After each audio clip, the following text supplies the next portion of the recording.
All right. So, second episode of documentary on U.S. history. Hopefully, you read and annotated and not annotated and took notes on the first episode, and you are all caught up with what's happening with with Reconstruction. Today, with the second episode of the documentary, at the end, we'll finish the timeline for Reconstruction, and we'll learn about some issues that Reconstruction left, some of the things that Reconstruction might have solved, and so on.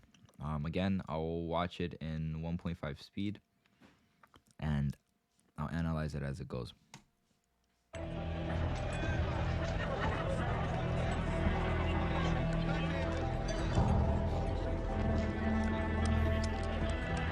In March 1867, 2 years after the end of the Civil War, the United States Congress decided to bring racial equality to the South.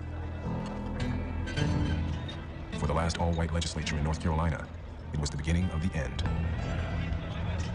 So if you remember from this part is basically from the first episode, right? It's like an all victory for white and black equality. All the Congress, since the blacks are now be able to vote from the 14th Amendment. The office in the South, because there's so many black people, all of the black delegates running for Congress, running for Senate, they're gonna win the vote, and all white kind of government is no longer. So victory for the blacks and defeat for the whites for now. They threw a wild party in the state capitol. We had the very best liquor and ice, lemons, and sugar, wrote one state senator. The whole Capitol was in an uproar. Under Congress's new radical Reconstruction plan, military rule would be imposed on the South. White state lawmakers would be swept from their seats. And the unthinkable, black men, many of them former slaves, would have the right to vote and run for office. We have lost all hope of escaping the vengeance of the Northern people, a senator wrote, and are preparing for the worst.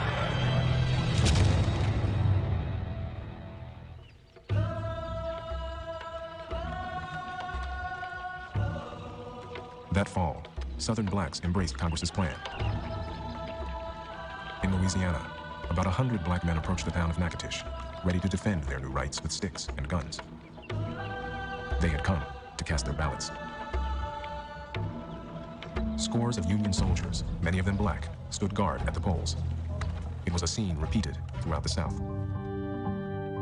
So basically, they're talking about the election, right, for running for office, for Congress, for Senate, for House of Representatives, for different levels of government in America. And for you to vote, you got to go to like the voting place, right? And since it was like a very still like kind of dangerous thing to do, a lot of black people lined up at the voting place and held their guns or weapons like sticks and stuff to kind of stand there to say that black people, like, black citizens, you're free now, you can vote, we are here to protect you, don't be afraid. This really was a remarkable leap in the dark for world history. It's the first large-scale experiment in interracial democracy that had existed anywhere. This may be the most radical single change that emerges out of this entire era. To go from being an enslaved person to not merely a citizen, but to being a voter and a holder of office. In Georgia, Tunis Campbell was among the first blacks to run for political office.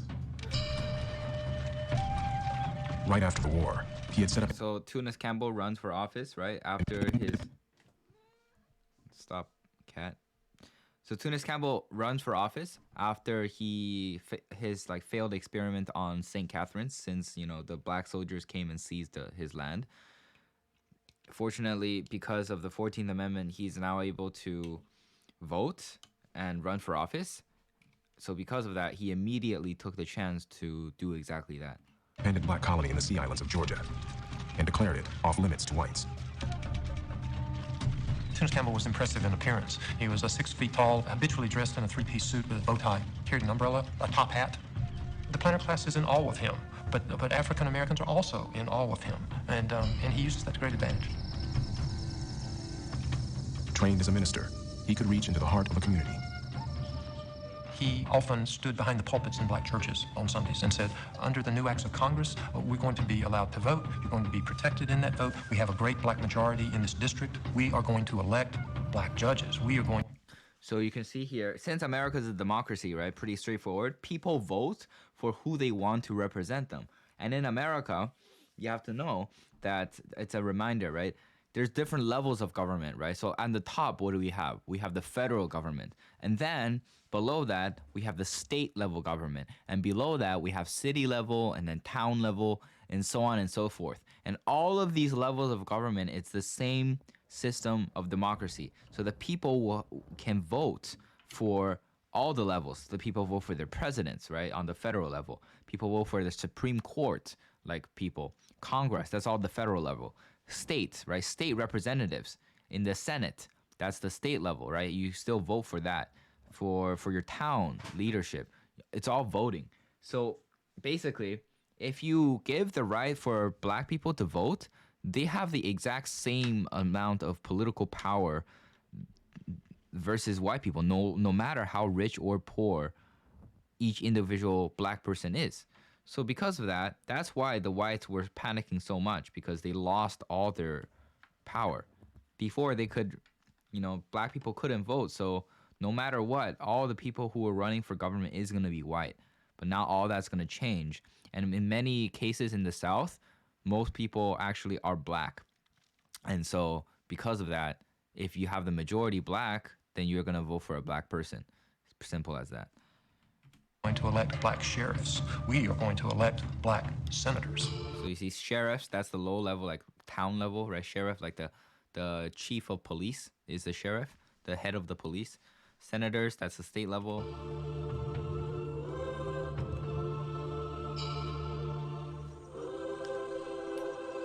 The right to vote for black people was an almost spiritual experience. It was a physical manifestation of their freedom. It meant that somebody was actually recognizing them as...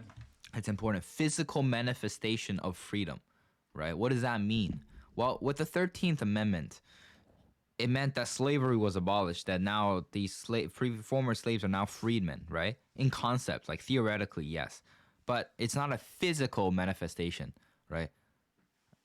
It is, I guess, in a sense that you can't be physically slaves anymore. But again, you have the forced labor black codes that more or less achieve the same result as slavery.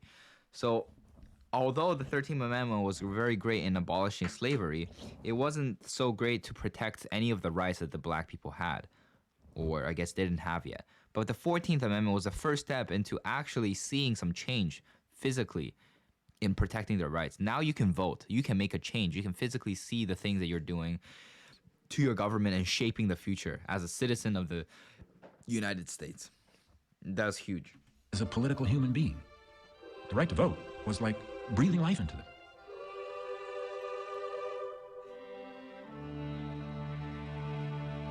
Many white Southerners boycotted the elections. They say the government that's created by Thomas Jefferson and George Washington for proud, independent, enlightened men is now going to be occupied by former slaves who cannot read. This must be an injustice, they say. This must be a farce. At this time, only 5 northern states, all of them in New England with very small black populations, give African Americans the right to vote. Ohio doesn't. New York only gives a tiny number the right to vote. Pennsylvania doesn't. Illinois doesn't. And white Southerners feel that this is just one more example of the hypocrisy of Reconstruction. That white... You can see here, hypocrisy of Reconstruction. Why? Some very important information here. What did he say? He said, listen to this. Cannot read. This must be an injustice, they say. This must be a farce. Look at the North. What he says about the North. At this time, only 5 northern states. Only 5 northern states out of probably like 10-ish, around 10. Like, so less than half of the northern states allowed black people to vote. All of them in New England with very small black populations. And all of them are in New England. Give African Americans the right to vote. Right. Ohio doesn't. Ohio didn't give the right to vote. New York only gave a small amount of... only gives a tiny number the right to vote. Pennsylvania doesn't. Illinois doesn't. Illinois doesn't. You get the point. Basically, the North is doing radical Reconstruction in the South, forcing all the black people to be able to vote in the South, while in the North, they're not even there yet. right? You would think that the North would be like progressive and all of the states in the North would allow for black people to vote, but that's not the case. Only 5 northern states allow them to vote, and all of them in the area of New England, right? So the South, looking at the situation, they're like, this is hypocrisy. Like, why are you such a hypocrite? Why are you forcing us in the South for black people to vote when you don't even allow them to vote in the North, right? So they felt even more unfair looking at what the North was doing. And white Southerners feel that this is just one more example of the hypocrisy of Reconstruction, that white Northerners are willing to inflict upon white Southerners things they would not tolerate in their own home states. When the votes were counted, Tunis Campbell had won a seat in the Georgia State Senate with an overwhelming majority. So Tunis Campbell, right, the St. Catherine guy, he won the election for state senate in Georgia. Important information here. Black voting carried with it an enormous meaning. It meant that political power was going to be shared between blacks and whites. And this is a very frightening thing for many white Southerners because they have, in effect, lost control over what they have deemed to be their birthright, which is the right to run these governments.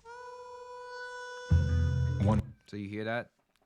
They thought they lost their birthright, the right that they were born with, the right to run the government and shape the government in their ways, because now they had to share power with the blacks. White Southerner uttered words of warning. Let not your pride flatter you into the belief that you ever can or ever will govern the white men of the South.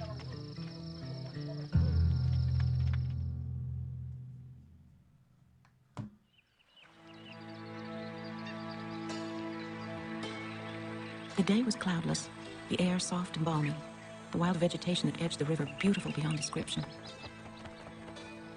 Not a sound broke the stillness but the dip of our oars and the wild minor chant of the Negro boatmen. Anxious to reclaim their land, 28-year-old Fan Butler and her father, Pierce, were nearing their plantation on St. Simon's Island in Georgia. Rice, not cotton, had been king here before the war. And Pierce Butler had been one of the richest of the Rice aristocracy. Fan Butler's mother, the celebrated English actress Fanny Kemble, had made headlines around the world when she publicly declared that she could not live with a slaveholder. After her parents divorced, Fan Butler had to make a choice. She was involved in not a brother's war, but a family war. When her parents were divorced, she took sides and she sided with the South and with her father. From the safety of Philadelphia, the Butlers heard that their land was being confiscated by victorious Union troops. So, similar to Kate Stone, you can see that, you know, Fan Butler and his family, they had land in Georgia, and they were hiding in Philadelphia. And remember the Andrew Johnson pardons, right? He would like accept the apology letter or pardon every single person, hundreds of them every day. And Fan Butler was one of them, and they got the pardon, and they couldn't wait to go back to their lands.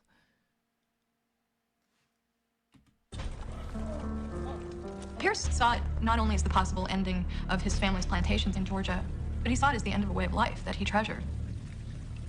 And so they headed back south as soon as they could. They found the Butler plantation in ruins. My bed stood under a hole in the roof through which the rains came. The whole country was absolutely swept. Not a chicken, not an egg was left. For weeks, I lived on nothing but hominy, rice, and fish. Fan and Pierce got one piece of good news. A federal decree returned the plantations to their original owners. But their claim on the land was fiercely resisted by freedmen. Black Southerners say, the South is mine too. I helped make this place. I remember when this plantation was nothing other than woods. And we cleared it, and it's ours. And I'm not leaving it. This is rich land. We found the Negroes on St. Simon's Island in a very different frame of mind. They had been brought under the influence of Northerners, some of whom had filled the poor people's minds with all sorts of vain hopes and ideas. Among others, that their former masters would not be allowed to return, and the land was theirs. So basically, even though that technically by law, Fan Butler family could, you know, reclaim the land that they once, you know, owned, the people living there, like by the time that they came there, the freedmen, they refused. They refused to give up the land. They're like, you don't own this. We own this. This is good land. We're not giving it up. no matter what. In this charged atmosphere, the butlers had to negotiate with their former slaves. My father told the Negroes they might have their corn and cotton, but that they must put in 20 acres for him. Okay, so this is the next concept of sharecropping, right? So, like I said, the freedmen, they refuse to give up the land that they're now in. And I mean, what is Butler gonna do? Like there's not much he can do, right? So he had to kind of negotiate, and also he doesn't have slaves anymore. So if all of the freedmen had left, then he would have nobody left to work for him. And, that's like doom too. That's might as well not have anything. So they had to negotiate and made a deal, and it's called sharecropping. So, right, pretty simple concept. Sharecropping, what it sounds like is what it is that if you are the owner, right, you let these freedmen work at your, farms, and they can get part of their harvest, but in turn of using the owner's land, the owner gets a share as well, right? Hence the sharing of the crops, sharecropping. So in this case, 20 acres, right? Of harvest is to the owner, For which he would give them food and clothing. And another year, when he hoped to put in several hundred acres, they should share the crop. They consented without any show of either pleasure or the reverse. And a lot of the freedmen, I mean, it's not a good deal, but it's not a terrible deal. So they just said okay, and that's pretty much it. It is what it is. The new system came to be called sharecropping, but many landowners wanted something more than their share. Pierce's plan was to evolve his relationship with his former slaves back into something that would probably look and work a lot like slavery. So Pierce Butler, and along with many other plantation owners, they're now used to negotiating with the blacks, right? Ideally they want to have their slaves back somehow. So you can see some of the ways that they did in order to replicate slavery as closely as possible. And as Fan would later say, when it was her land, you have the freedom to leave, but I have freedom too. And what's more, I own this land. And if you're going to stay here, you have to do what I say. Fan Butler was not as confident as she sounded. We are, I am afraid, going to have terrible trouble with the Negroes. And I see nothing but gloomy prospects for us ahead.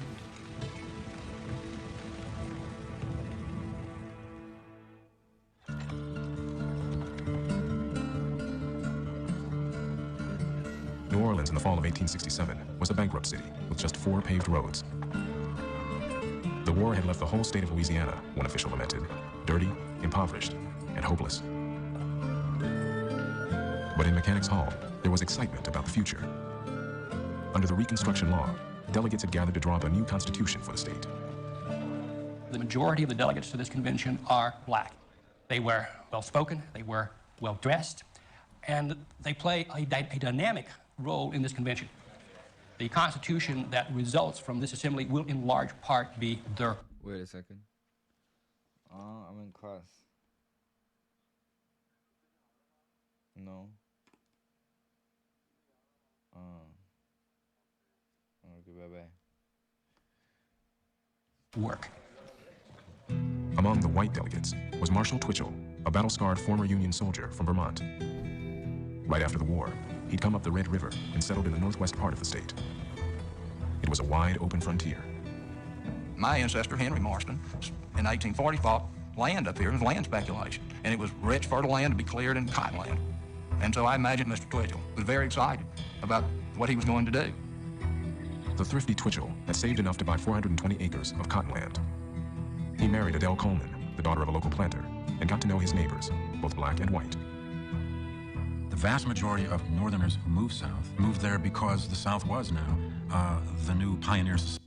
Okay, so new concept are carpetbaggers, right? It's a derogatory term, basically like a slur, not a good word, that to describe the Northerners who come down to kind of take advantage of the poor South, right? The Northerners who weren't that rich comes down and use their little money to buy a lot of things and then get rich off of the disasters that the South is experiencing. They call them carpetbaggers. So a lot of people called Marshall Twitchell a carpetbagger because he's from the North and he married Adele Coleman, a person in the South, and now he's in Louisiana, and they bought a bunch of land and he's running for office, you know, things like that. And more importantly, because he's a supporter for the blacks, right? Society. They came as business people. They came to buy land. They came to set up businesses. They came to invest. At first, they were welcomed. In the summer of 1867, Twitchell made a fateful decision. He agreed to represent his district at the state convention. He'd commanded black troops in the war, but this was a new world. For the next few months, Twitchell was going to have to work with black men as equals in a way that he has never done before. Okay, so in Louisiana, like the documentary said, it was very poor, very bankrupt after the war, and most of the delegates were black. And Marshall Twitchell decided to represent the Louisiana, like part of a district in Louisiana for the state convention. And he was representing a bunch of black people, so he had to actually treat them as equals and, you know, work together this time. Twitchell supported most of the provisions in the new Constitution, including a controversial one that would take voting rights away from white men associated with the old Confederate government. He had crossed a line. So we know that he's a supporter of the blacks, but he was quite radical in that one of the bills that he supported, I guess, not approved, he supported was to take voting rights away from white people who were a Confederate before, right? Many white Southerners resented watching Northerners like Twitchell making crucial political decisions. Midway through the conventions, you can see the conservative newspapers covering the convention sort of searching for some new language to describe these people. And then they hit upon the word carpetbagger. It conjures up the image of a low-life Yankee. He packs his scanty belongings in a carpet bag and takes the first steamship south to profit upon the misery of a defeated people. Twitchell came to be viewed with suspicion by some of his white neighbors. He's a villain. The carpetbaggers are always thought of as a danger. You had the boll weevils, they were a danger. Of course, low prices, and the carpetbaggers. Right, so like I said, carpetbagger is not a good term. It's one to use to insult people, to create an imagery within the citizens of the South to hate on the Northerners, right? Like a poor Northerner with like a carpet bag, a bag made of carpets with their belongings. They go down to the South and then they take advantage and exploit the miseries of the North. Of the South. They called Marshall Twitchell and many other kind of political figures in the South that's supporting black rights, called them carpetbaggers. And the real kind of purpose of this was to have them removed from office, right? For no one to vote for them next time, for him to have no power, to decrease white power and to increase black power. That was the real purpose. The Yankee from Vermont was starting to make powerful enemies in Louisiana.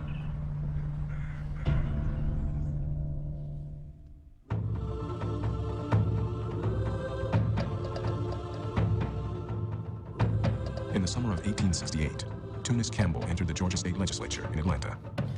So summer of what? In the summer of 1868, Tunis Campbell entered the Georgia State Legislature in Atlanta. With him came 31 other black members of the Republican Party. 31 other black members of the Republican Party were with him. The work of remaking the southern states had begun. Suddenly, you get hundreds of men elected to every office, from member of Congress, the Senate, House of Representatives, member of state legislatures, state positions, down to sheriff, justice of the peace, school board official, you name it. So he's just talking about all the, if you can go back and in the documentary and watch it again, listen to him, he's just talking about all the levels of government, right? Like I said, there's federal, there's state, and there's like other like lower state, and then there's like local level. He's just talking about some of the examples of the positions that these black people are running office for. For Democrats, who had bitterly resisted the Republican Reconstruction Plan, the very idea of blacks in political office was an aberration. The Negro is unfit to rule the state, the Atlanta Constitution declared. The Democratic Party will protect him in every civil right, It is unwilling, however, to make him congressman, governor, and judge.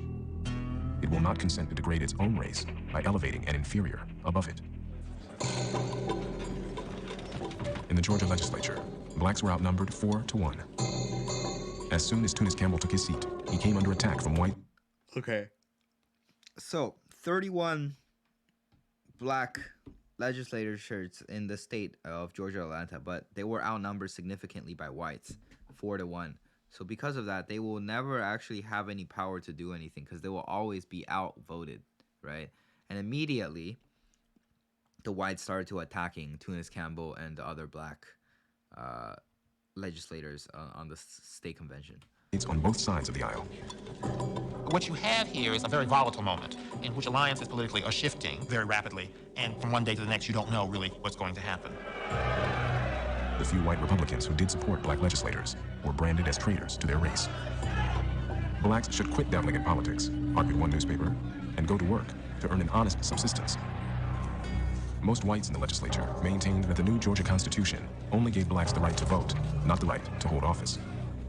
The Georgia Constitution did not specifically allow office holding by black Americans. Of course, it didn't specifically authorize office holding by white Americans either. Okay, this is very important, right? So they were arguing that Tunis Campbell and 30 or 31 other black, people that came with him in the Georgia's legislature did not have the right to run for office because law in Georgia did not say that it was okay for black people to run for office. But I mean, why would it? Because it didn't say that white people could run for office either. So using the same logic, whites should not run for office either. But they were just using this faulty argument to say that, Tunis Campbell and the others don't belong here and they can't run for office, blah, blah, blah. Things like that. The Georgia Constitution did not specifically allow office holding by black Americans. Of course, it didn't specifically authorize office holding by white Americans either. One legislator, Henry McNeil Turner, expressed the outrage of his black colleagues. He was entitled to his seat, he said, and would not cringe or beg for it. Tunis Campbell also refused to be intimidated. On behalf of nearly 500,000 loyal citizens of this state, we do enter our solemn protest against the illegal, unconstitutional, and oppressive action of this body. White legislators made it clear that Campbell was not welcome in the chamber. Many of them put their hands on the butts of the pistols of the guns they wore into the chamber. They shuffled their feet. They banged on the desk. They talked about the Congo senator's insolent harangue. Just 2 months after it had first convened, the Georgia legislature voted to expel its black members. Okay, since, like I said, the Georgian blacks were outnumbered 4-1, so every one black person in the legislature, there was 4 white people. So they, in just 2 months after they made it to office and they were elected, right? They were thrown out of office by the members of the legislature. You may drive us out, Turner warned, but you will light a torch never to be put out.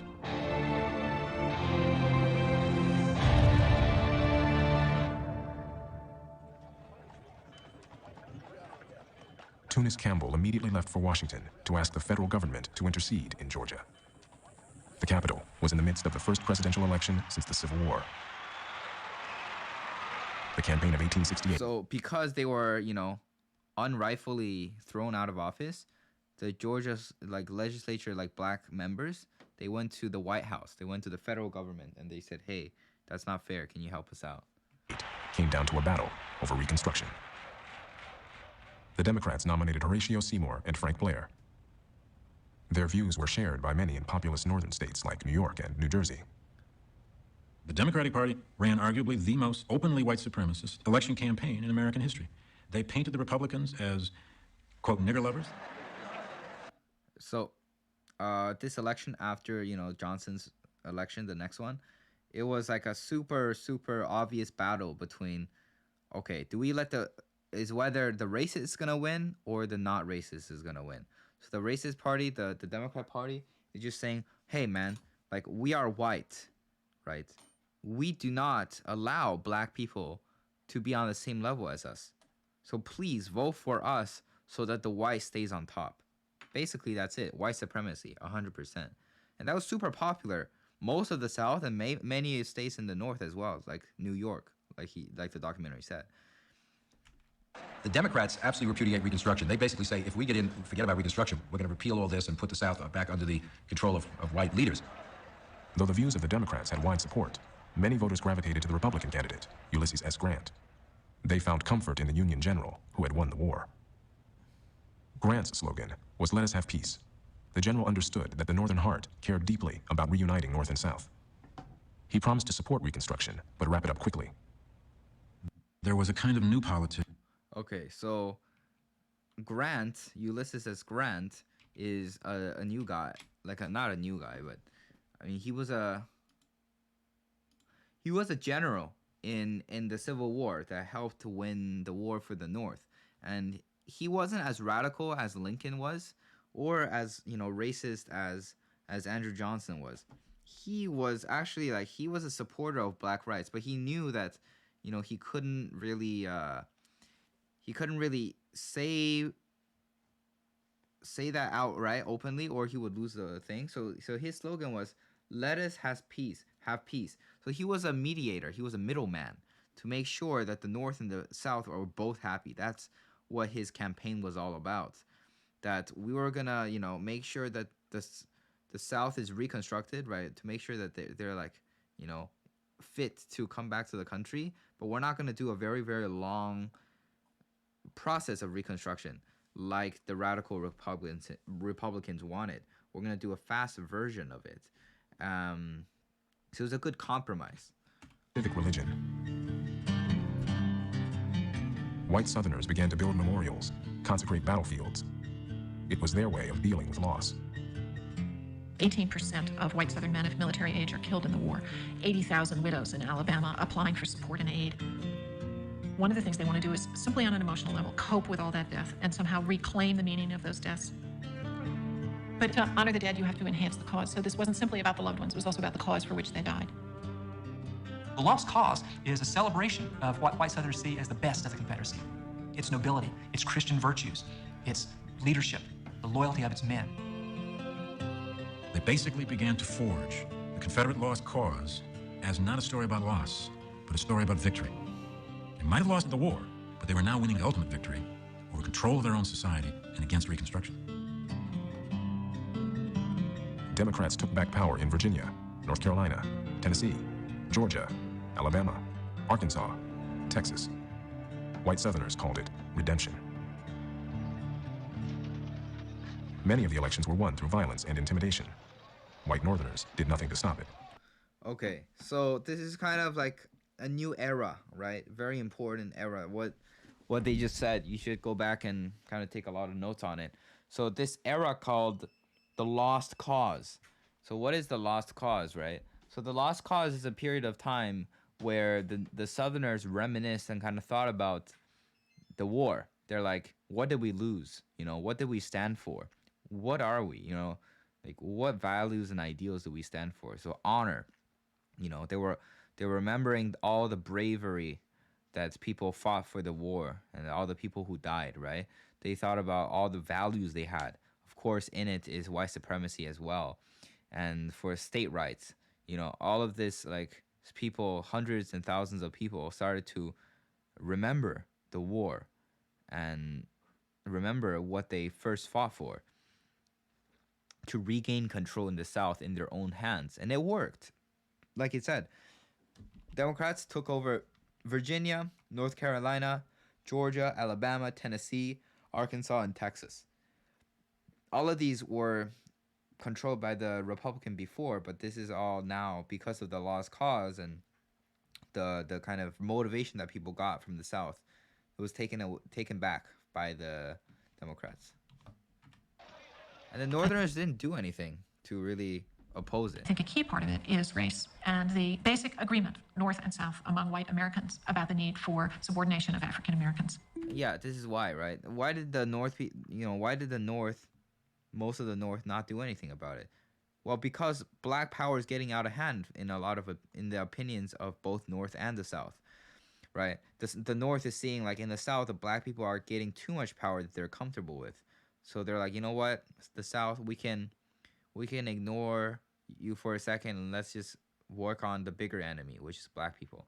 We can't let them have too much power. Lured by the myth of the Old South, northern tourists began to flock to the moss-covered plantations of Georgia, Virginia, Florida. Travel guides suggested that whites and freedmen had learned to live together in harmony. Nothing can be more beautiful than a cotton field, one travel writer declared. When the snowy globes of wool are ready for picking, and the swart laborers, with sacks suspended from their shoulders, wander between the rows.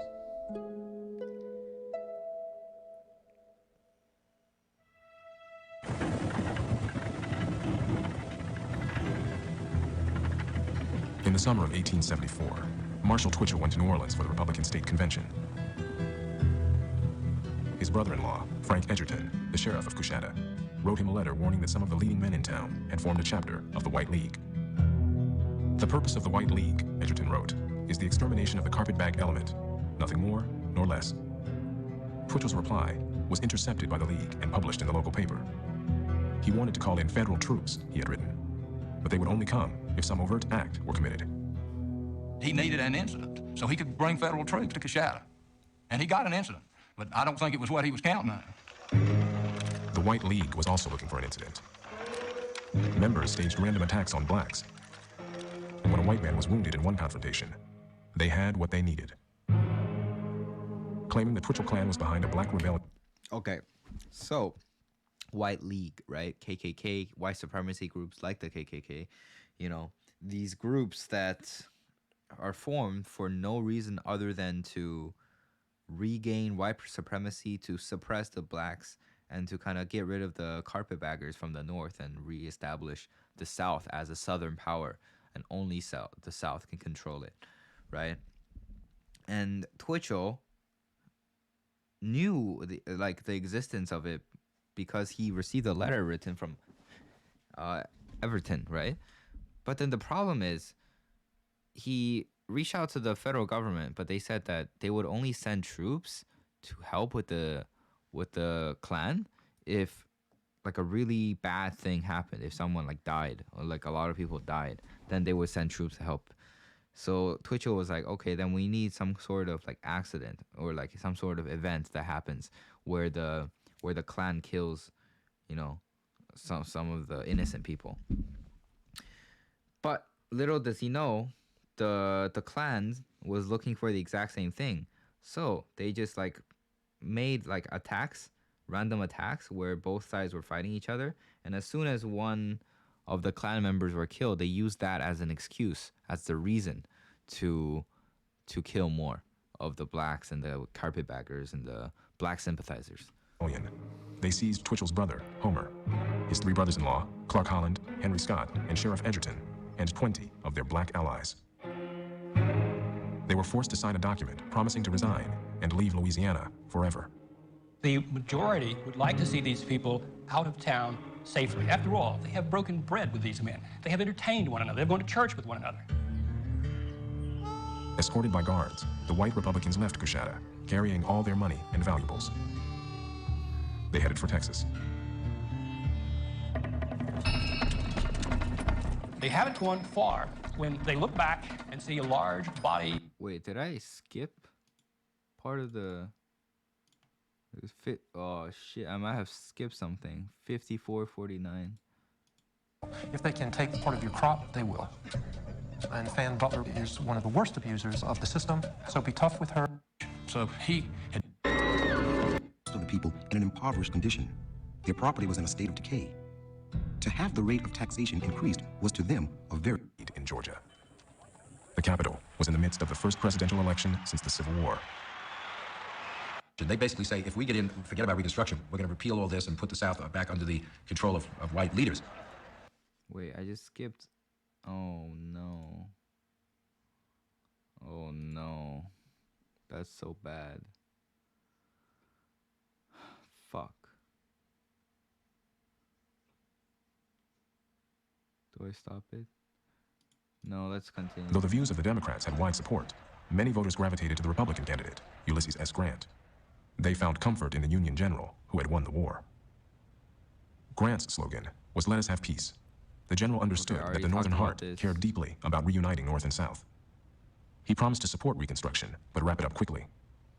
There was a kind of new politics of reconciliation, a need to bring South and North together because it would be good for the economy. It would be good for the federal government. It would be good for expansion and growth. Okay, alright, so this is where I stopped and skipped like 30 minutes. My bad. Hopefully I didn't skip too much. Yeah, it's fine. Let's just continue here. So Ulysses S. Grant thought that, like I said, bring peace, right? It was a good good compromise between the two, and he thought it would be good for the economy and everything, and people were suffering from like financial situations, so they thought that maybe voting for Grant was the right choice. The North was booming. To many voters there, Grant represented a chance to solve the Southern problem. They could then turn their attention to the future. In the South, blacks saw him differently. Almost 500,000 turned out to vote for Grant because they believed that at last they would have an ally in the White House. Yeah, so the North voted for Grant because they thought that he can finally, the country can finally stop worrying about the South and work on the economy for America for the future. And the South blacks voted for him because they thought that finally they're gonna have another Lincoln, right? Another supporter for the blacks, an ally. So because both sides were voting for him for different reasons, but he was popular enough to get elected. The new president seemed to prove them right. Grant and Congress ordered the Georgia governor to readmit the expelled legislators. So he did turn out to be an ally for now. So the Georgian legislators re-elect, the president put them back, like Tunis Campbell and all of those things, put them back in office. And yeah, it's very great. Tunis Campbell and his 31 black colleagues took back their seats.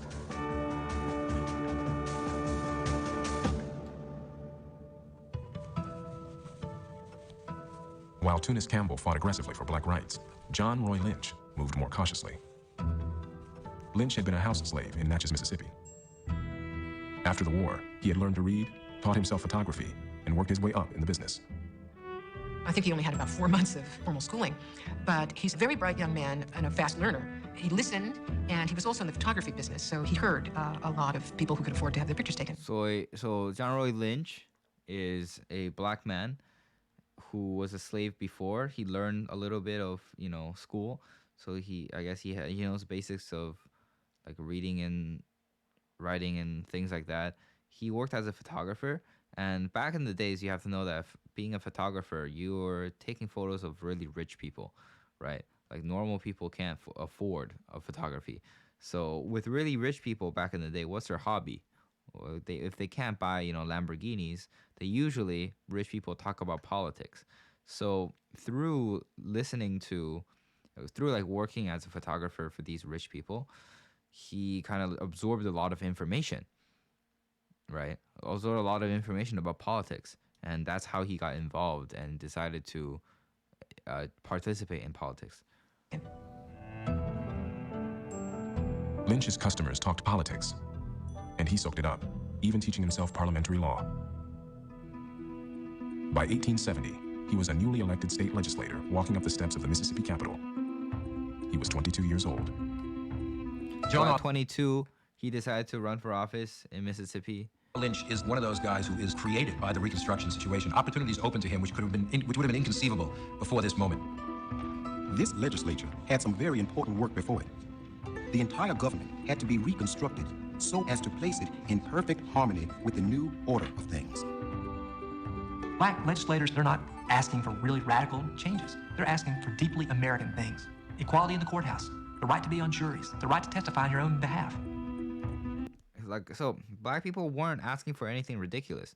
They're just saying we just want a right to, have our own attorney, a right to testify for ourselves, a right to, basic human things that every person should have.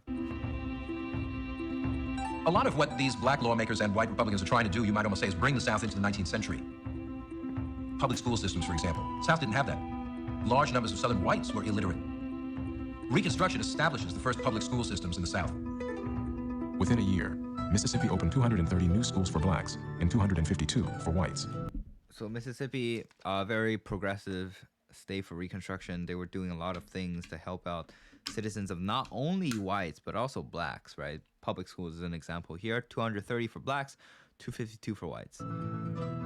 There were plans for new hospitals, railroads. But who would pay the bill? Before the Civil War, slave owners had paid most of the taxes. Now, the burden shifted to anyone who owned land, small farmers as well as rich planters. So with all the new facilities like schools and churches and roads, the government has to get that money from somewhere, and that's always usually taxes. But before, the Civil War, they were always taxed on the slaves. The slaves had to pay the taxes. But now it's changed to anyone who owns land. White Southern landowners said, if you think for a minute that I'm going to give up my hard-earned money to build up the government to take care of colored people, you're crazy. Yeah, and then you can see the immediate problem here is that the rich white landowners, they're like, bro, there ain't no way I'm paying my money to help black people. There's no way. Lynch had some sympathy for the white opposition. The war had just come to a close, leaving most of the people in an impoverished condition. Their property was in a state of decay. To have the rate of taxation increased was to them a very serious matter. After fierce debate, Lynch and the Republicans managed to pass the tax increase. So here, Lynch, actually interestingly, he wasn't really a supporter of the taxation process, even though it would benefit him and his black community, because he understood and he kind of felt bad for the white Southerners, because after the war, a lot of them lost everything, and now for them to have to pay more money because they have land is too much to ask. But despite him feeling bad for them and thinking it might be not the best idea, the Republicans passed it anyways, the increasing of taxation. Houses and small towns across the South, black officials were transforming daily life for former slaves. As African Americans encountered local government, for the first time in their lives, they were encountering black faces behind the desk. Faces that were accepting, faces that knew who they were, what they had been through. There was one thing that white Southerners feared more than anything else. They used one word for lots of different kinds of things. They called it Negro rule. Well, when you have a black sheriff with a gun, that's Negro rule. Sometimes, even if you have a black postmaster who makes white women stand in line to get stamps, that could be Negro rule. It all looks like Negro rule, and it's hard for white Southerners to get a sense of proportion about all this because they consider all of it a violation of the natural order, a violation of the way that the thing should be. Okay, so Negro rule, another concept here, right? Negro rule is another racist term that the white people use to describe every single time that a black person had power over whites, right? So either if a black person is a sheriff, right, that would be Negro rule. If a black person ran something, it was in charge of something, Negro rule. So every time that a black person showed more power or showed authority over white, they call it Negro rule.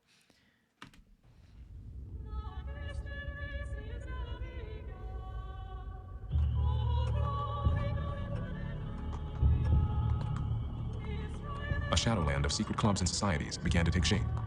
In Mississippi, the White Liners. In Louisiana, the Knights of the White Camellia. And across the South, the Ku Klux Klan. KKK. If you grow up in a society and where for centuries you have been taught that other people are your racial inferiors. So here, big concept. I've talked about this extensively over and over again, but culture had to play a huge role in the difficulties of Southern Reconstruction, right? For hundreds of years, you as a white Southerner, it was taught that blacks were inferior than whites. So, and suddenly now it's law that they're equals, right? That they can vote. They're showing equality. You can't accept that. That's not, that's not something you can just accept just because it's law. So because of that, it's natural that many of the clans, like Ku Klux Klan and Knights of the White Chameleon and all of these white supremacy clans formed. It's very hard to accept the enormous social change involved in their emancipation. Any benefit that accrued to blackness was interpreted as a loss of whiteness. Education, the acquisition of property, was viewed as somehow unnatural. The Ku Klux Klan does not see itself as lawlessness, but as the law. Because they do not believe that black men deserve political power or know what to do with it once they have it, they think that it's their right, maybe even their Christian responsibility, to destroy black political power before it has a chance to become too entrenched.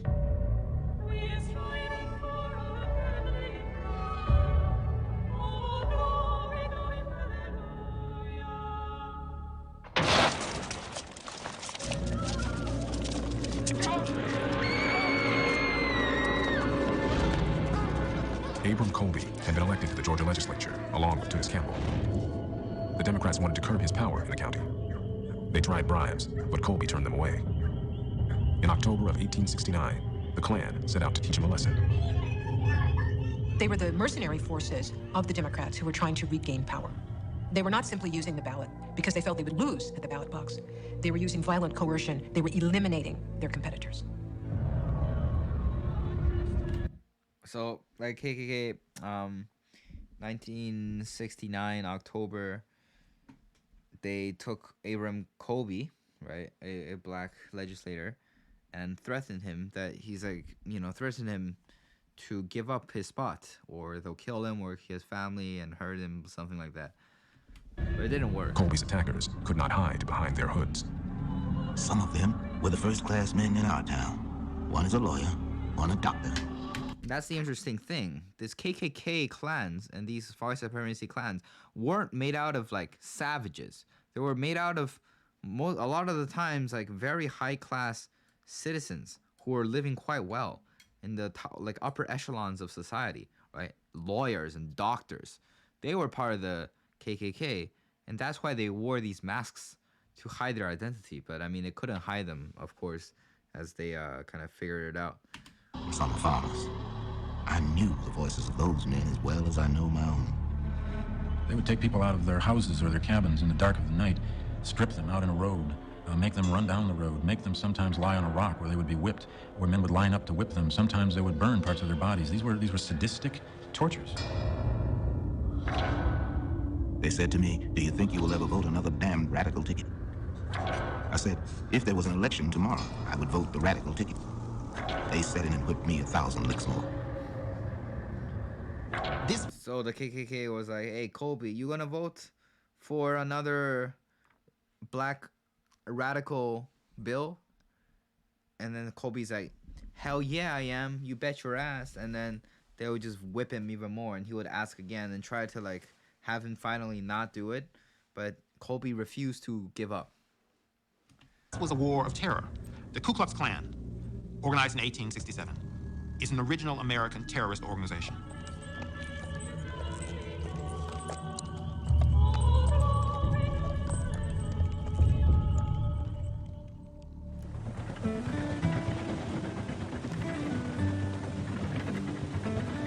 By 1870, 30-year-old Marshall Twitchell had bought another plantation and was starting to make money.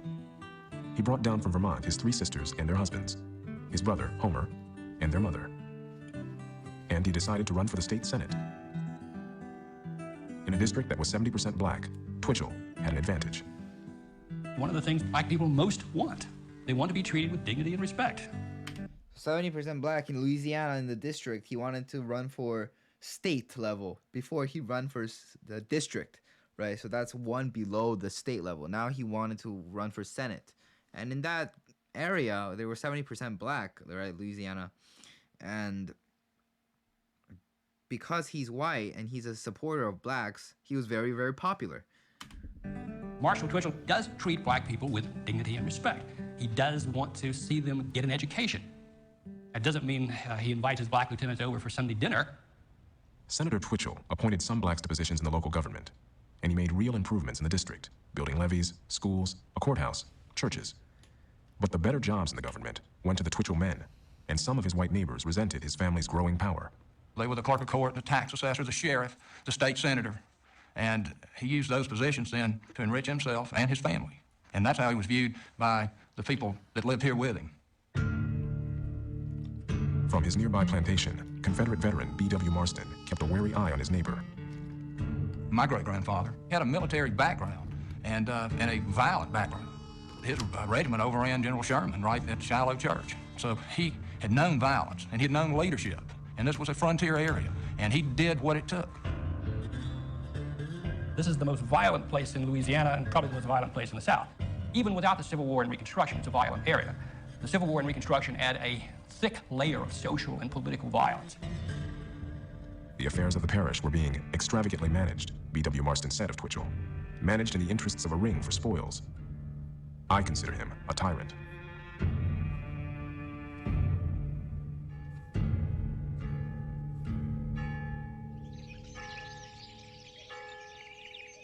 The next morning, I had the bell rung to summon the people here to sign the contract.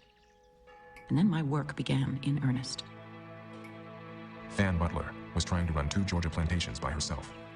Her father, Pierce, had died of malaria the year before. Fan had 300 laborers working for her, many doing backbreaking, dangerous work in the rice fields. By law, she now had to negotiate annual contracts with each of them. She understood that if she made the concessions that these newly freed people wanted, she wouldn't turn a profit. So she basically needs to make enough from them to cover their most minimal demands and then to make a profit for the plantation. So this is kind of like industrialization all over again. Like remember last year we were talking about industrialization, or like the rise of capitalism, and the women, the children were the cheapest laborers because they were the most abundant and they were willing to work for very low wages. So it's kind of like a similar situation, right?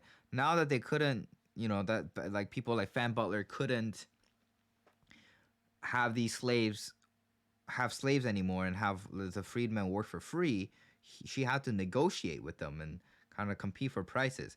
But the black freed laborers, they had to compete with each other, because let's say that you have like one position left for a laborer, but you have 5 freedmen who need a job or else they're going to starve, right? And so one freedman is like, I'm willing to work for $5 an hour.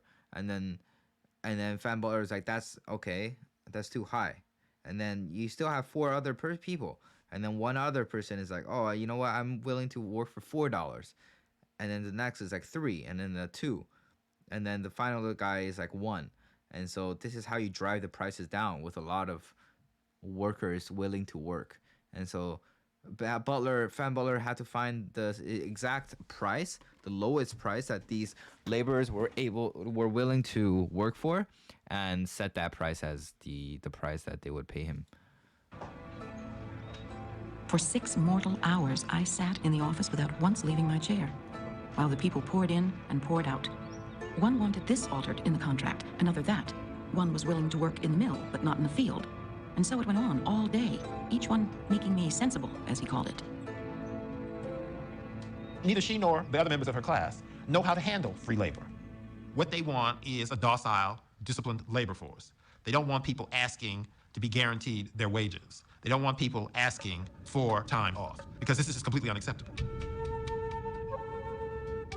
Organizing Fan Butler's workers, making sure their demands were heard, was a formidable adversary. Tunis Campbell felt that he could have more impact working directly with his constituents at the grassroots level. He urged Butler's workers to assert their rights. So Tunis Campbell was running for legislature in Georgia. He decided that a better way to spend his time was to come to Butler's plantations and be the middle negotiating man between Butler and the workers, because Tunis Campbell knew exactly what rights the freedmen had, the laborers had, and it was and Butler needed him because she needed him to have the workers actually stay and work. So it was a great position that helped the blacks kind of get a better treatment, and also helped Butler to make sure that she had to workers. Tunis Campbell told them, if they can get you cheaper, they will. If they can take part of your crop, they will. And Fan Butler is one of the worst abusers of the system, so be tough with her. Say, okay, Miss Butler, but I've been told that laborers have rights too. Sometimes, Campbell called meetings on the spur of the moment, in the middle of the day. Fan Butler was furious. There seemed to be no remedy for this evil, the Negroes throwing all our authority to the wind and following Campbell wherever he chose to lead them. We had no proper authorities to appeal to should our Negroes misbehave themselves. No matter where you are in the South, it's white and black, trying to forge some kind of workable economy out of all of this. Everywhere you go in the South, it's former slaves trying to find a way to make something out of nothing. Everywhere you go in the South, it's people who had ownership of other human beings, trying to figure out now, how do I live without that?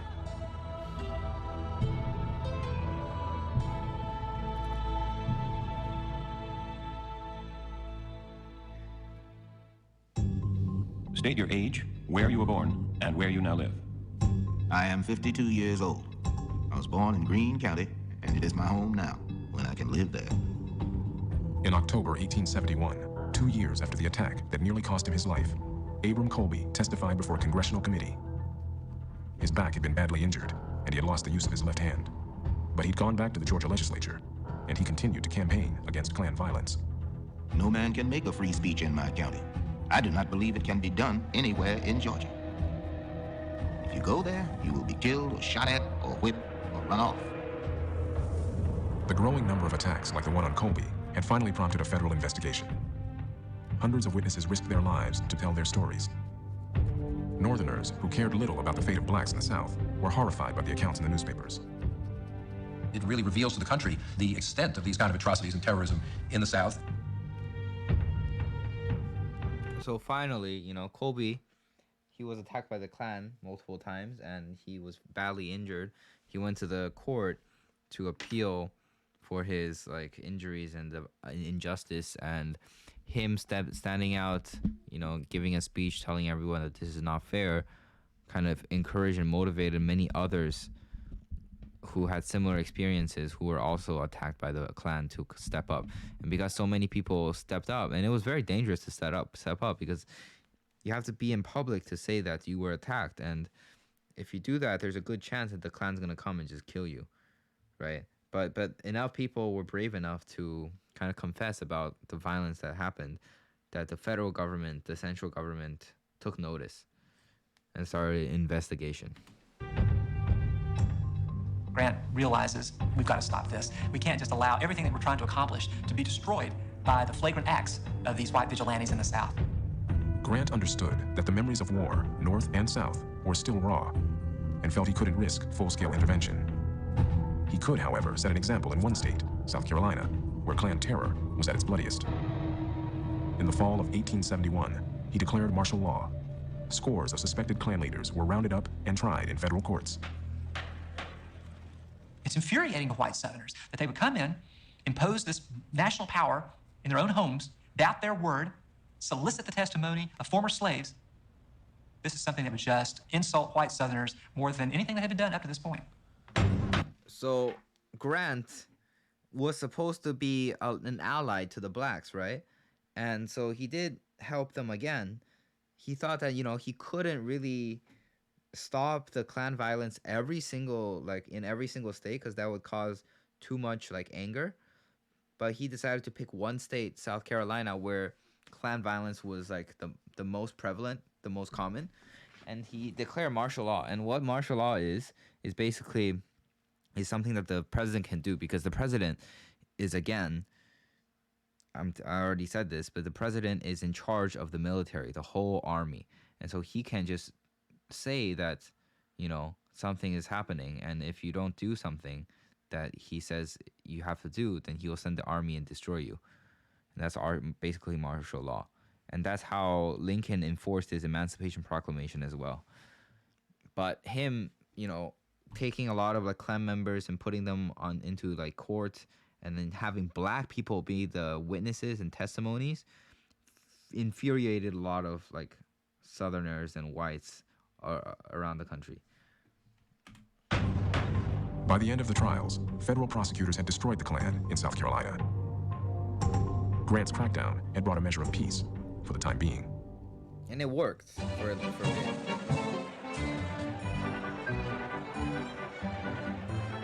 In March 1873, on one of the coldest evenings in Washington history, Ulysses S. Grant celebrated a landslide victory.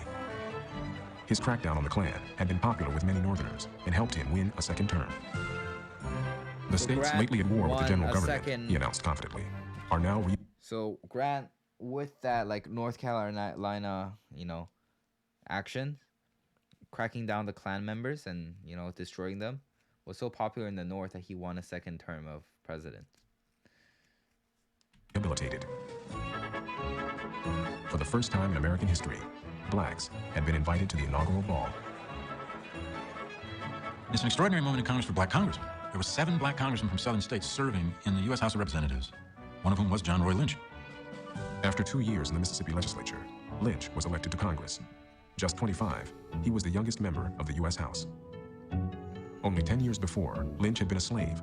Now he was a congressman, part of a generation of Republican legislators trying to build a new South. That's insane, right? 10 years ago, at 15, he was a slave.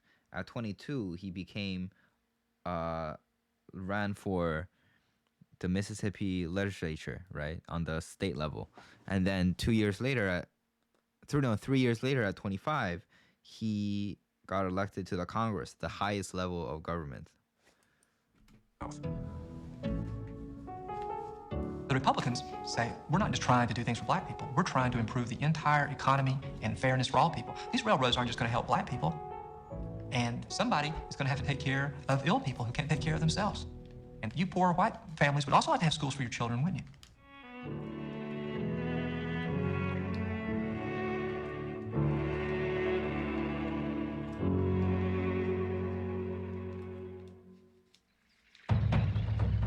In Georgia, Tunis Campbell had moved beyond organizing laborers.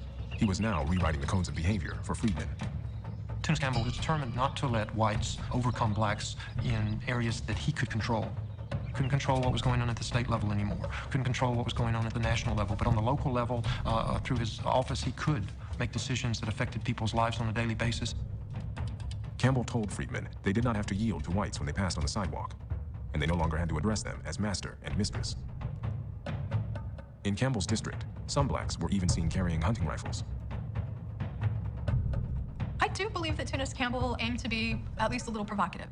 He was very idealistic about the possibilities for African American citizenship, but at the same time, very savvy about the nature of power relations. Whites in the county were significantly outnumbered and feared a black uprising. Fan Butler was terrified. The Negroes seemed to reach the climax of lawless independence. I never slept without a loaded pistol by my bed. Democrats were relentless in their efforts to depose him. He's too famous to kill. They can't kill him. They're afraid of that. They're afraid what might happen in the local community. So they kept him involved in a myriad of lawsuits, charging him with abusing his office. Whatever the charges. Okay, so basically, Tunis Campbell became a serious, political figure, or like a local figure that was super famous, right? Because he was helping the blacks educate themselves and what rights they had, and protecting their rights, and then uprising, and to make sure that all the blacks felt safe and protected by all the things that they could do. The whites hated that, but then they couldn't really go and assassinate and murder him, because that would just cause more anger with the people, right? It would do more harm than good. So what they try to do is just put him in jail and accuse him of this and that, try to find things to kind of put him behind the bars and jails, so he would not be able to influence anyone anymore. But it didn't really work. Campbell's real offense, according to court documents, was seeking to give the Negro supremacy over the white man. Campbell was incensed. Just before every election, they commenced trying to intimidate by arresting all prominent colored men. As usual, they have arrested me again. The intention was to keep me out of my seat in the Senate.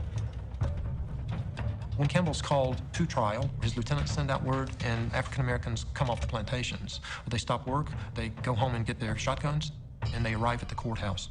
Wives come and children come as well, and they clog the streets with black bodies, saying emphatically to the white community, "Don't touch our man." In one tense hearing, the courtroom was packed with Campbell supporters. The judge released him. If they had put him in jail, a white witness would later comment, the niggas would have put the jail in the river. So basically, every time that they would arrest him, after an arrest, you have to go to court, right, to find out whether or not he's actually guilty or not. Hundreds of black men would just line up in front of court and with their guns, and basically, if they found Campbell guilty, they would just destroy the jail and cause so much havoc, so much violence. So it wasn't worth it.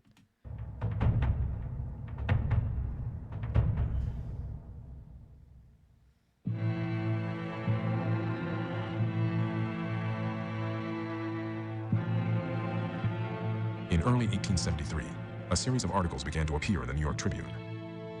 Black lawmakers in South Carolina, the newspaper declared, were plundering the Treasury. All through that winter, fresh accusations surfaced. The charges were highly exaggerated, but they contained an element of truth. What's happening is that a lot more money is flowing through these state governments. They're doing a lot more things than the governments had in the past. And also, a lot of the Republican legislators are not people with any significant livelihood other than being an office holder. And so there begins to develop this sense of, well, make some money while you can. In the North, corruption was just as widespread. But South Carolina, the only state with a black majority legislature, was an easy target. The accusations fueled anti-black feeling in the North and added to a growing sense that Reconstruction had been a terrible mistake. That fall, frightening news from Wall Street gripped the North and eclipsed the troubled conversation about Reconstruction. The nation's biggest banking house declared bankruptcy, and the North's overheated economy crashed. Thousands of businesses failed. 1 million people were thrown out of work. Okay, so what happened here, right? Pretty important.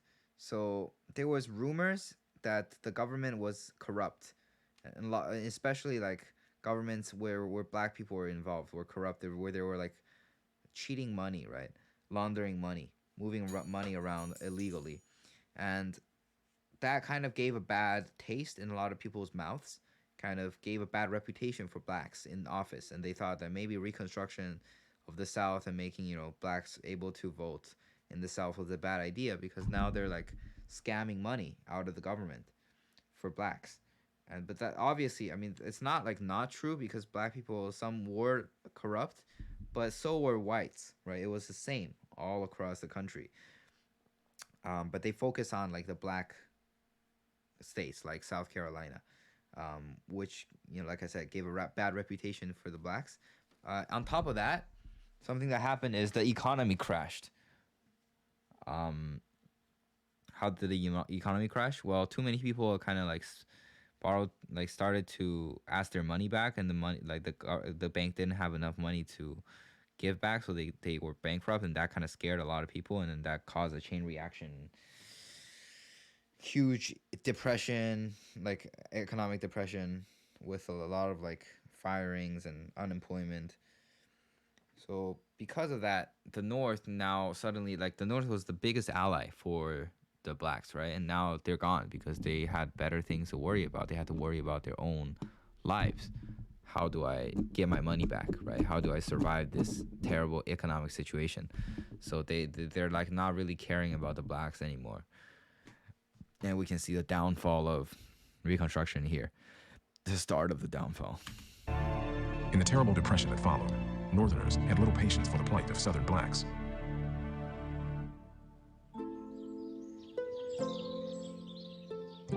Increasingly, they were falling under the spell of a more romantic idea of the South.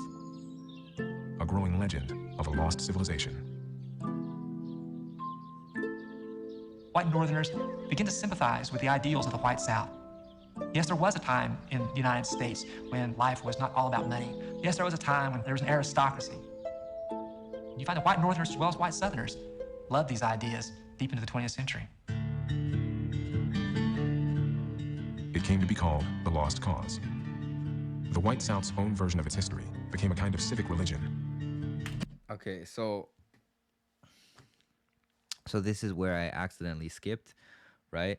The economic downturn, with the North being like really concerned about the economy situation. Plus, like I said before, the North was really like kind of, a lot of them were not really happy with how powerful the black had become, so they didn't really care, and they took back a lot of the new states, right?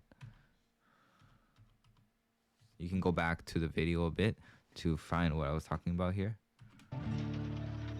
Many of the elections were won through violence and intimidation. White Northerners did nothing to stop it. I think a key part of it is race and the basic agreement, North and South, among white Americans about the need for subordination of African Americans.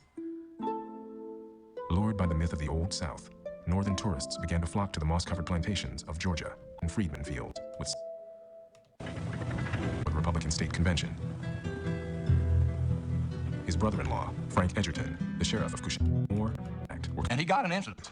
I already talked about this. Go back. They seized Twitchell's brother, Homer. His 3 brothers-in-law. Twitchell clan was behind a black rebellion. They seized Twitchell's brother, Homer.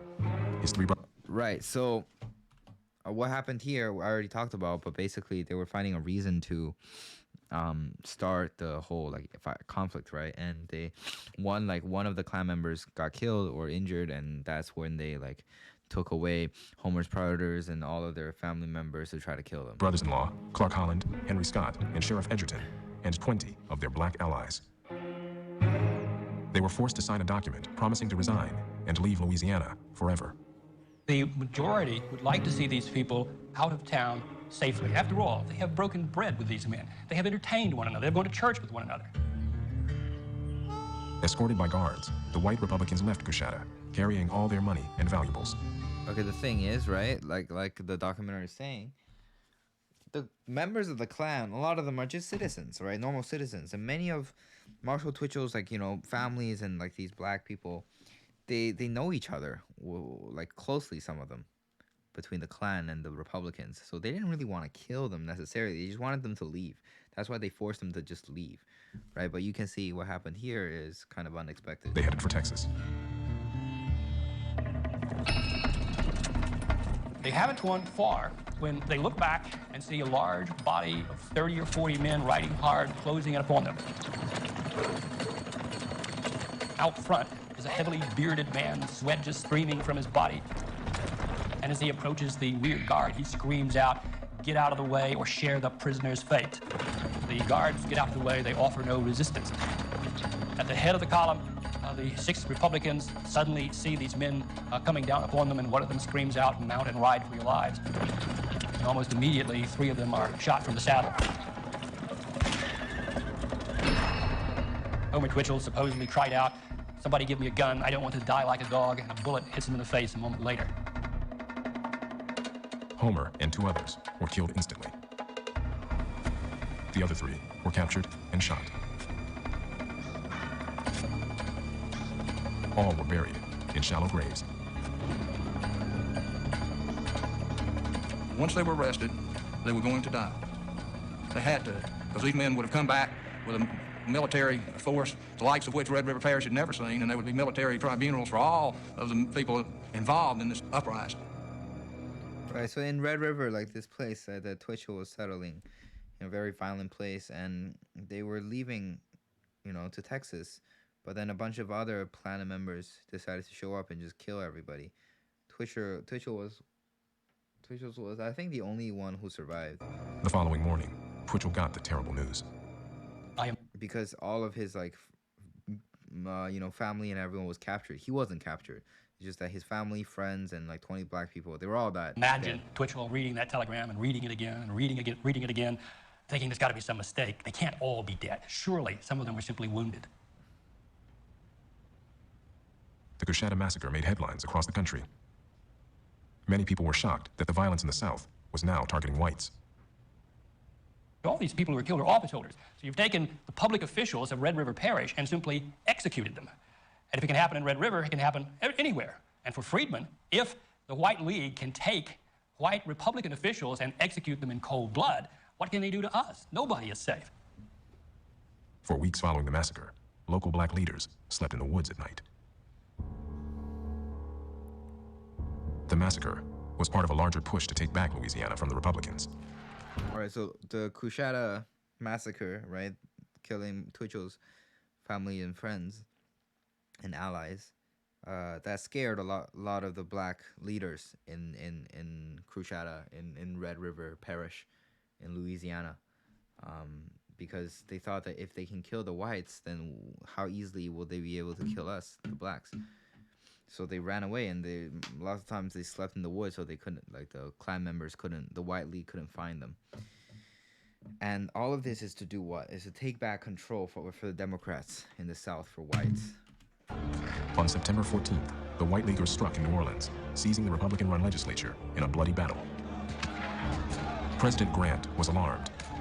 He had been reluctant to send more troops to the South, but he could not allow this armed insurrection to go unchallenged. The next day, Grant ordered the army to occupy New Orleans. Federal troops entered the State House and forcibly removed the white League representatives, reinstating the Republican government.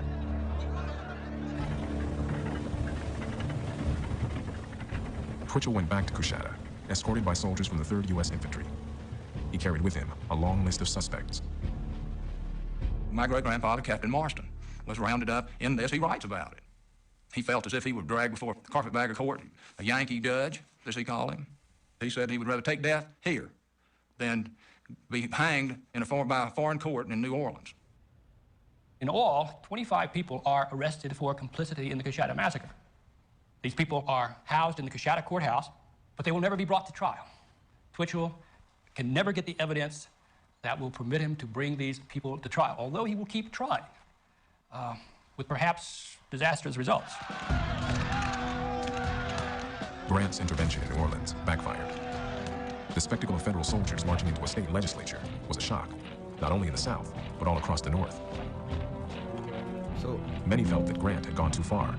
So Grant, tried to help the blacks and the Republicans by bringing some justice in Coushatta, right? By sending troops over there and capturing the suspects for the murdering of Twitchell's family and friends. But because they didn't have concrete evidence, since every single person died, they couldn't really arrest anyone and send them to court for trial.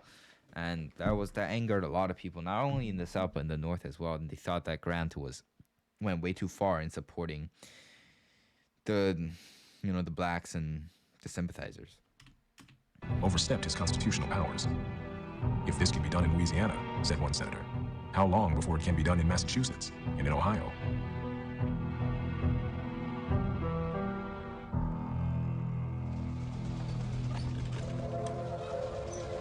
When I leave my home to come to Washington, I'm treated not as an American citizen, but as a brute, forced to occupy a filthy railroad car with gamblers and drunkards. And for what? Not that I'm unable or unwilling to pay my way, but simply because I happen to be of a darker complexion. By early 1875, John Roy Lynch was pushing for a new law protecting the right of blacks to be treated as equals in public facilities, in restaurants, on trains, in hotels and theaters. With the North fast losing interest in the South and the economy unraveling, Lynch faced an uphill fight. Worse, the Democrats had taken back control of the U.S. House in the fall elections. Lynch and his Republican allies had only a short lame duck session to win support for the controversial Civil Rights Bill. It was a remarkable bill because it had such a modern ring to it, at least it would to us. These were kinds of public access issues that would later become so much a part of the modern civil rights movement in the 20th century. The Civil Rights Bill was taking on the unwritten social codes of everyday life. The social code is that you are free, but you're not as free as I am free, which is to say that black people will only rise to a certain level, and there they will remain.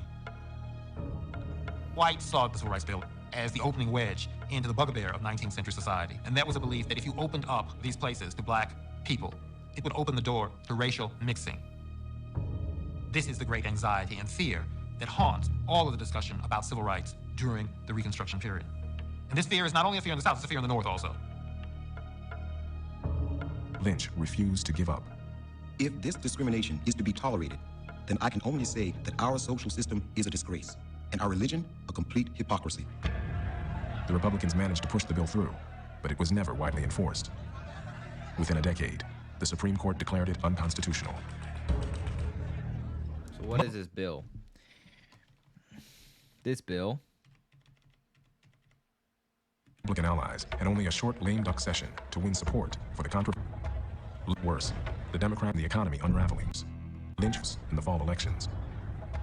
Lynch and his Republican allies had only a short lame duck session. Such a modern ring to it, at least it would to us. Civil Rights Bill. It was a remarkable bill because it had such a modern ring to it, at least it would to us. These are kinds of public access issues that would later become so much a part of the modern civil rights movement in the 20th century. Right, so this Civil Rights Bill is a very forward-thinking bill, and what is special about it is that it's like practical. It's like, how do we protect rights practically for the blacks and for all races, right? The bill ensured that, if a white person, for example, was able to go into a bus, the black person should be also in a restaurant. Same thing. There shouldn't be any discrimination in what a white person can do versus what a black person can do. But it was a little bit too too like forward thinking, and because of that, what ended up happening is that it was way too much, and the North couldn't even accept it. And so because of that, even though it passed, it was deemed as unconstitutional very soon. So it was like redacted. The Republicans in the Supreme Court declared it unconstitutional. Most of Reconstruction legislation is far ahead of its time. It took another century for this country to try to live up to the ideals that were implemented temporarily in Reconstruction. A few weeks after the Civil Rights Bill passed, John Roy Lynch went back to Mississippi to campaign for re-election. He found a state in chaos. Democratic vigilantes shot at blacks in broad daylight to keep them away from the polls. Newspapers openly called for assassination. It was a full-scale, open assault on Reconstruction. What you have here now is the overturning of a democratic process by illegitimate means. The governor of Mississippi pleaded for help, but President Grant had learned a hard lesson in Louisiana. Grant refuses to help. And it's a political calculation. No, I'm sorry. You're going to have to face this on your own. And the result of it, of course, is that the Republicans are driven from power. So basically, with the Democrats getting more and more powerful in the North, like being more and more like they're giving a less and less of a fuck about the blacks were forced to like not vote because whites would shoot them if they try to vote. So because of that, Republicans got the power. Grant didn't really do anything this time because he learned that last time he tried to help, he almost like he got flamed so much. So this time he's like, you know what? I'm sorry. Bye-bye. It's all on you now. John Roy Lynch managed to hang on to his seat, the only Republican, black or white, elected to Congress from Mississippi. Back in Washington, he called on the president. "It surprises me that you yielded," Lynch said to Grant. "It is the first time I have ever known you to show the white feather." Grant told him that if he had sent troops to Mississippi, the Republicans would have lost the White House. The general who had won the Civil War was now close to losing the war over Reconstruction. He told Lynch, "I am very much concerned about the future of our country. What you have just passed through in Mississippi is only the beginning of what is sure to follow."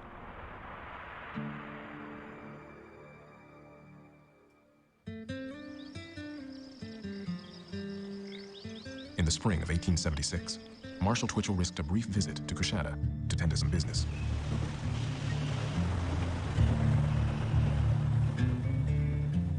On May 1st, he goes into Coushatta and finds an unusual number of prominent Democrats in town. Some kind of powwow is clearly going on. He asks one of them, it's late in the day, "What's everybody doing around here so late in the day? It's almost dark." And he's informed that an issue of long standing is being decided. And only afterwards will the meaning of that reply become apparent to him. Twitchell has to be done away with. And maybe that will end it, because we're at war now. The following day, Twitchell left his plantation for a meeting in town. With him was his only surviving brother-in-law, George King. They took the ferry across the river to Coushatta. Early that morning, a strangely clad man had ridden into Coushatta. He was wearing a long oilcloth coat, green eye. Listen here, this is where, he was shot 6 times and, basically finished off. Goggles, a hat pulled down low over his face, and possibly false whiskers. He goes to the blacksmith shop, and there he waits. As the ferry approached, the man made his way to the riverbank in full view of townspeople. Twitchell is sitting in the ferry reading a newspaper. He looks up, sees this man pull the rifle from underneath his coat, and he screams out, down in the boat. Twitchell moves fast. He gets hit in the leg before he can get over the side of the boat. His brother-in-law, George King, pulls a pistol and gets off a shot, and the rifleman above shoots him in the head, and he pitches back in the boat dead. Twitchell's got one arm up over the gunwale of the boat. The rifleman above is a good shot. He puts 2 bullets in that arm. Twitchell uses his other arm. The rifleman puts 2 bullets in that arm. Insane. And the rifleman above empties the rifle, throws it aside, pulls out a big pistol, and blazes away with that. Twitchell, he's been shot 6 times. He whispers to the ferryman, "Tell him I'm dead," and he turns and floats face down in the water drifting with the current.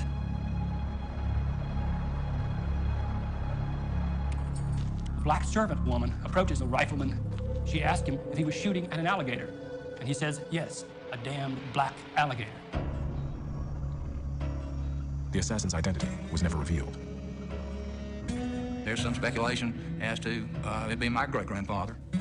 He was the kind of man that could have done it. If it had to be done, he would have done it. Amazingly, Twitchell survived the shooting. He was taken to a house a few miles from Coushatta, where both his arms were amputated.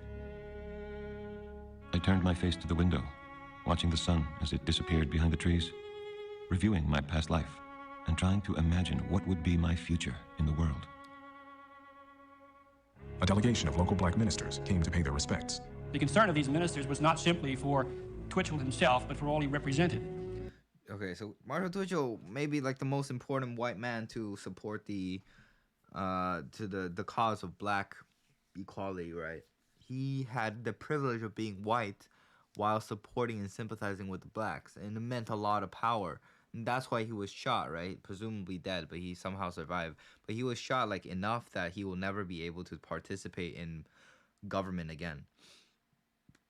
And that just marked the end of his basically influence.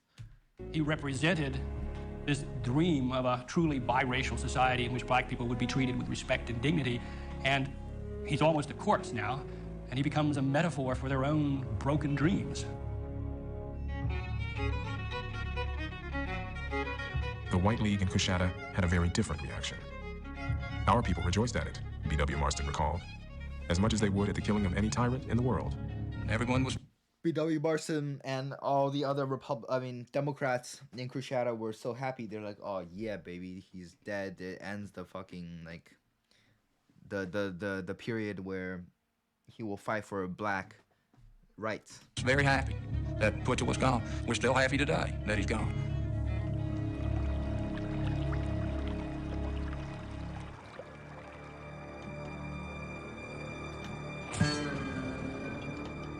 After 10 tumultuous years, Reconstruction died in 1877 in a backroom deal in Washington. The outcome of 1877. This we'll talk about in the textbook, but basically backroom negotiation. There was a negotiation that happened where if the Democrats promised the Republican president, the Republicans would promise the end of Reconstruction. The presidential election and the Reconstruction gone. Before had been bitterly disputed. The two parties came to a secret compromise. Southern Democrats agreed to accept a Republican in the White House. In return, the Republicans agreed to abandon Reconstruction. The whole Civil War and Reconstruction process had been characterized by deep ambivalence on the part of the North. And that ambivalence by the late 1870s, has crystallized into, let's cut our losses and get out. And the best thing is to leave this to the people who know best how to handle it. B.W. Marston took Marshall Twitchell's seat as state senator. The North... B.W. Marston, if you remember just now, he was the one who was happy that he basically died almost. And he was a Democrat in Coushatta. Won the war. In Northwest Louisiana, we won Reconstruction. On April 24th, 1877, a crowd lined the streets of New Orleans as the last of the federal troops stationed there marched towards the steamship that would take them away. The cheers were deafening. Someone let out a rebel yell. The retreat of the North left blacks across the South feeling betrayed and deeply in danger. You fight a bloody war, and you set people on the road to freedom. And then, when they make an effort to establish themselves, that road is pulled out from under them, and they are left to... Basically, black felt very, very betrayed that, the North just left them to dry, and all the Reconstruction efforts were, gone, and it's like, what do we do now? The people who are their enemies.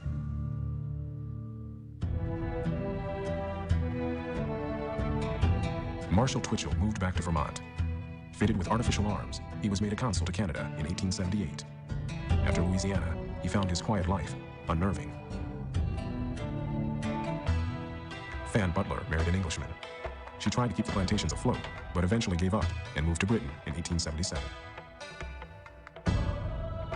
John Roy Lynch managed to stay in politics for another 20 years and wrote an impassioned defense of Reconstruction. He died in Chicago in 1939. Tunis Campbell's enemies finally caught up with him. He was sent to a convict labor camp for a year, then fled Georgia. He died in Boston in 1891.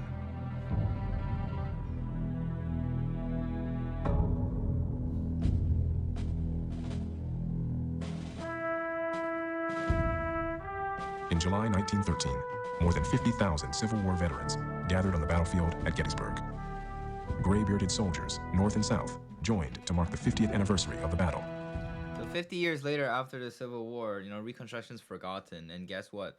Like every veteran, even though, remember how the North won the battle is from black soldiers, black people weren't present here. So that just shows how little progress they have made for true equality for the North and for the black and the whites.